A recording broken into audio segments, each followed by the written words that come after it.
Tahun 1945,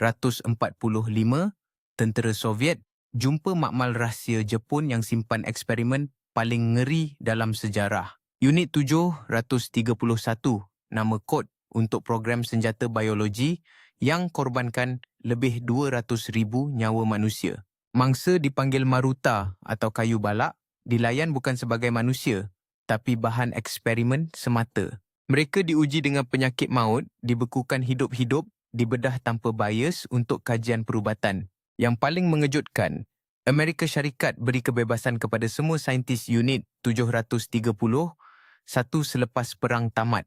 Sebagai pertukaran data eksperimen, tiada seorang pun didakwa atas jenayah perang atau dihukum mati. Shiro Ishii, ketua Unit 731, hidup bebas di Jepun dan mati tahun 1959 tanpa dihukum.